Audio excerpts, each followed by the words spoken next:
Assalamualaikum warahmatullahi wabarakatuh. Alhamdulillah, alhamdulillahi rabbil alamin. Wassalatu wassalamu ala afdalil khalqi ajma'in. Sayyidina wa nabiyyina wa qurrati a'yunina wa maulana Muhammadin wa ala alihi wa ashabi ajma'in. Amma ba'd. Ma'asyiral ikhwan rahimakumullah. Alhamdulillah, pada kesempatan siang hari ini kita semua dalam keadaan sehat walafiat, dan insyaallah setiap hari Sabtu pukul 1 siang kita bertemu di As-Sa'adah Channel, di mana kita lanjutkan pembacaan kitab Ta'limul Muta'allim. Sekarang sampai kepada halaman 8. Mari kita langsung saja di dalam pertemuan ini kita baca bersama-sama. Bismillahirrahmanirrahim. Qala sayyidul mu'allif hadal kitab rahimahullah ta'ala wa atamma nafa bihi wa barakati 'ulumihi wa fid darain amin radhiyallahu anhu. Wa kadzalika fi sairil akhlaq, dan begitu juga di dalam seluruh masalah akhlak.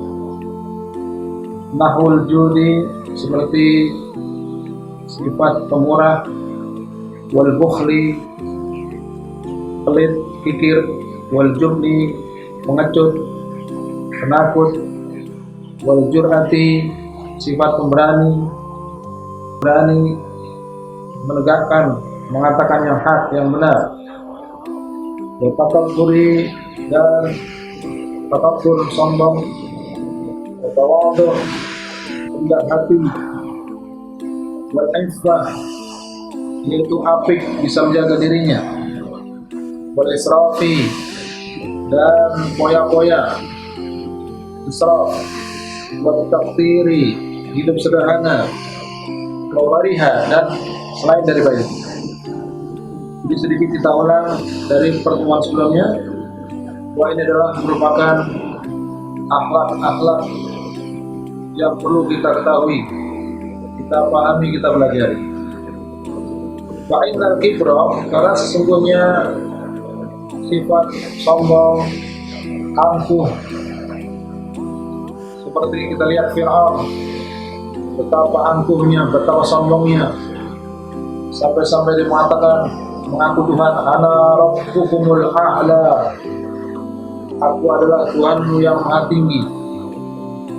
Tapi akhirnya jasad Fir'aun hingga sekarang masih ada, karena Allah menjelaskan dalam Al-Quran itu sebagai ayat-ayat, tanda-tanda kekuasaan Allah Ta'ala, bahwa orang yang mengaku Tuhan seperti Fir'aun, maka jasadnya terbujur dan tidak ada apa-apa. Itulah puncak kesombongan Fir'aun, akhirnya hina dan hina. Begitu juga siapapun yang mereka sombong, merasa kuat, merasa besar, sesungguhnya Allah Ta'ala tidak akan tinggal diam. Innallaha la yuhmilu, Allah tidak membiarkan begitu saja. Walakin Allah yumhilu, tetapi Allah Ta'ala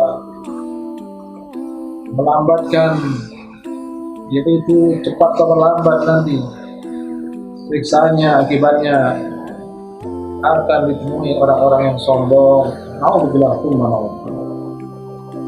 Kemudian wal bukhli, sifat pelit, wal jubni, pengecut, wal israf, haramun. Jadi sesungguhnya al-kibir, al-bukhl, al-jubn, wal israf haramun, semua adalah haram. Ini perlu kita pahami. Inilah sejalan dengan yang dicanangkan, yang kita dengar akhir-akhir ini, revolusi akhlak. Memang diperlukan, harus ada revolusi, harus ada perubahan-perubahan, karena seseorang tanpa akhlak tidak akan ada gunanya, tidak akan ada nilainya seseorang tanpa akhlak. Itu contoh orang-orang yang mereka nggak punya akhlak dalam masalah kejujuran. yang termasuk penyakit dalam hatinya. Maka bila mana suatu saat seseorang sudah bohong, akan bohong dan bohong terus begitu. Masyarakat ikhwah rahimakumullah. Inilah perlunya kita memahami.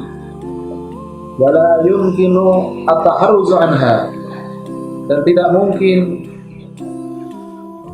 dan tidak mampu untuk menghindari dari semua tadi akhlak-akhlak yang buruk tadi, illa bi'ilmiha, kecuali harus dengan mengetahuinya, harus mempelajarinya, harus memahaminya bahwa itu adalah semuanya haram.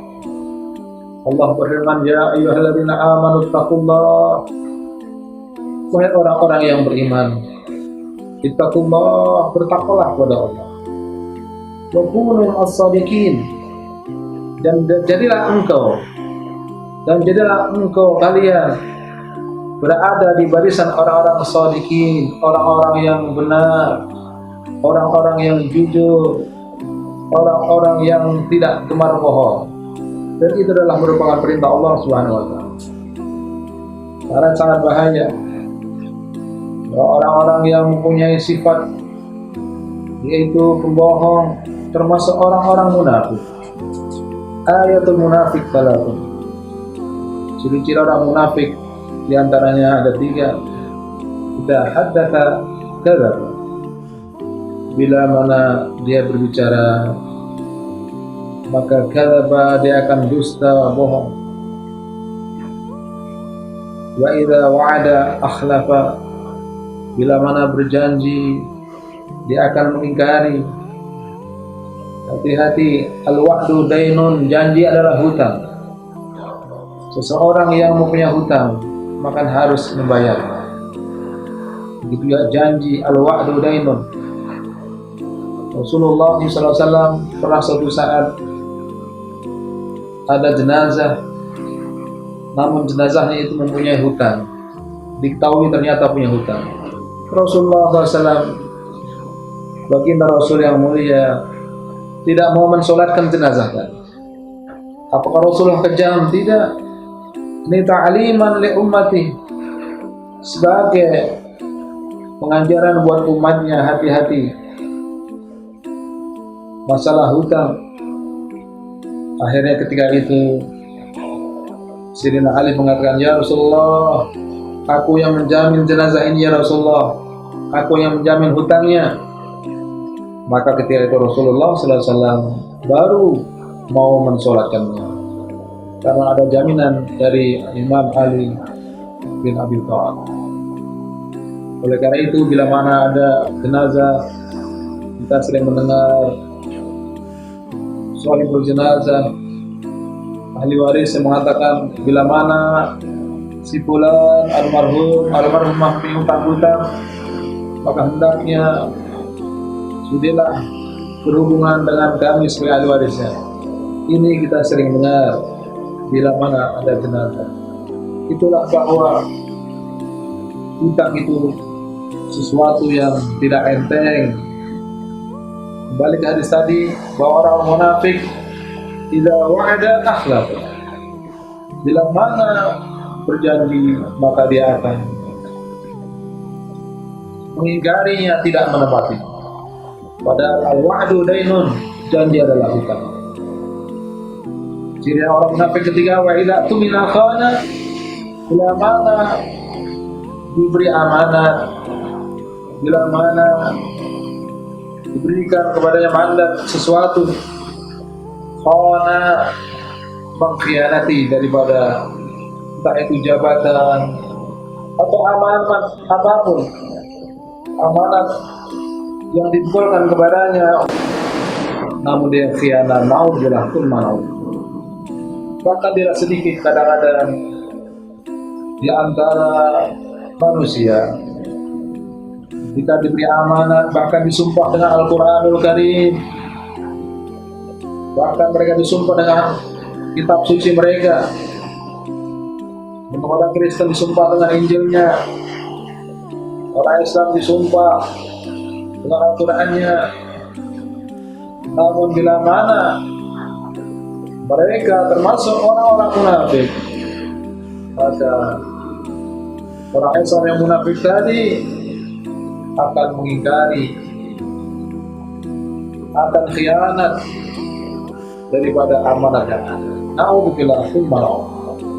Inilah perlunya revolusi akhlak yang sering didemamkan oleh Imam besar Habib Muhammad Rizik Syihab hafizallahu wa ra'ah. Amin Allahumma. Masyaallah akhwan rahimakumullah. Jadi wala yumkinu at-taharruzu anha illa bi'ilmiha.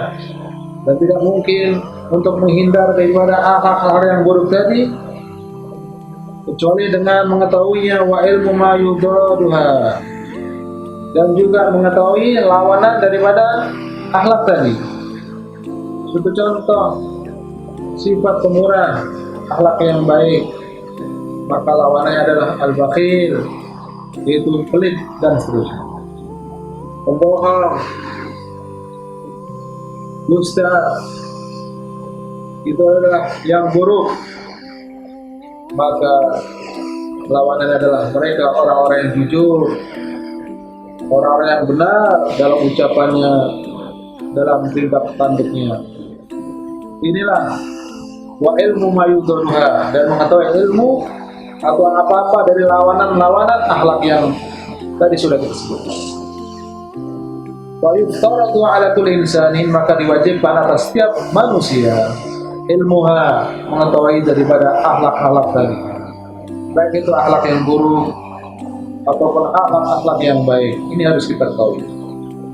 Waqad sannafa Sayyidul Imam Al-Ajallu Asy-Syahid Nasiruddin Abul Qasim kitaban fil akhlaq, dan sungguh telah menyusun Sayyidul Imam yang mulia Asy-Syahid Nasiruddin Abul Qasim kitaban, sebuah kitab fil akhlaq, di dalam masalah akhlak. Wa ni'ma ma sunnifa, dan sebagus-bagus, seindah-indah, senikmat-nikmat daripada kitab yang disusun olehnya.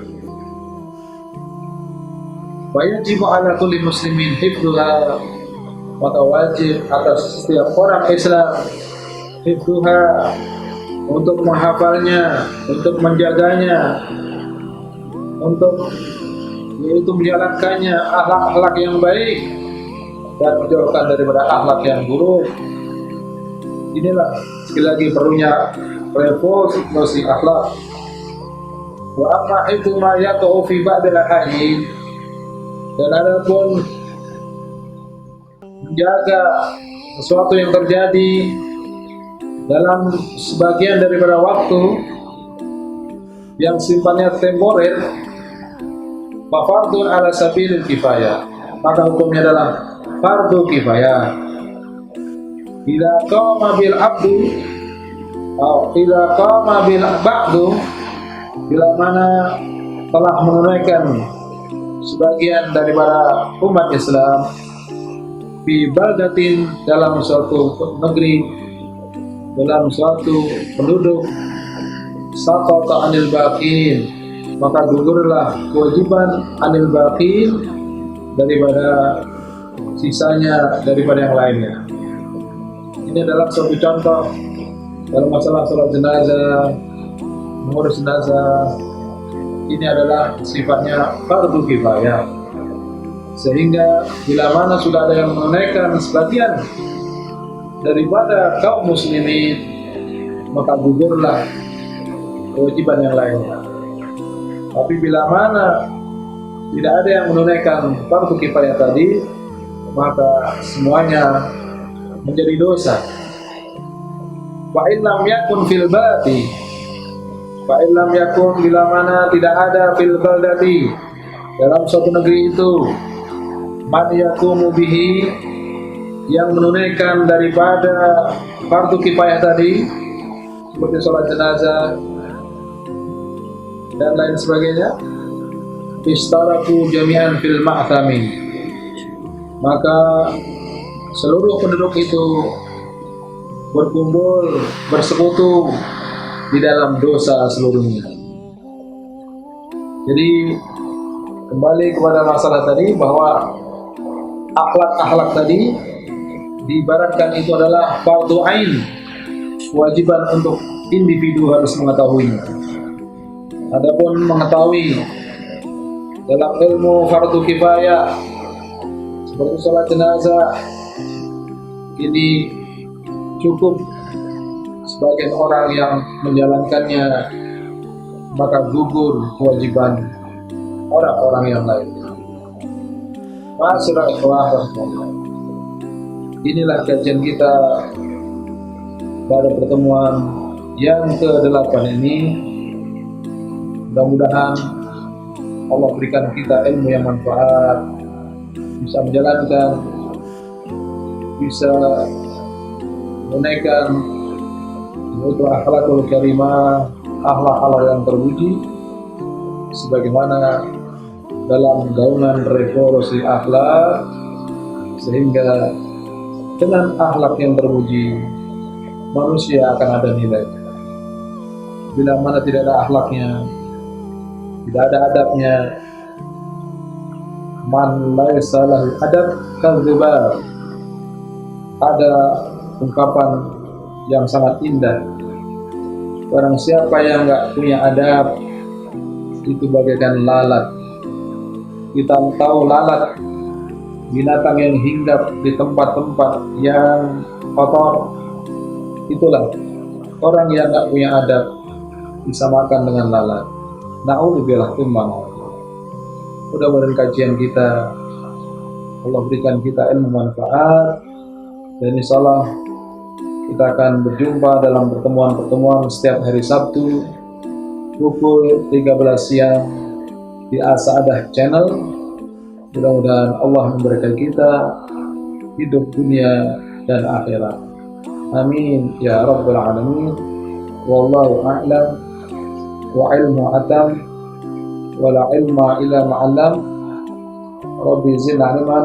Al-Fatihah. A'udzubillahi minasyaitonir rajim. Bismillahirrahmanirrahim. Alhamdulillahirabbil alamin arrahmanir rahim maliki yaumiddin. Iyyaka na'budu wa iyyaka nasta'in. Ihdinas siratal mustaqim. Siratal ladzina an'amta 'alaihim ghairil maghdubi 'alaihim waladdallin. Amin. Sampai halaman 8 kitab Ta'lim wa Ta'lim baris ke-10 dari atas. Wallahul muwaffiq ila aqwamit thoriq. Assalamualaikum warahmatullahi wabarakatuh.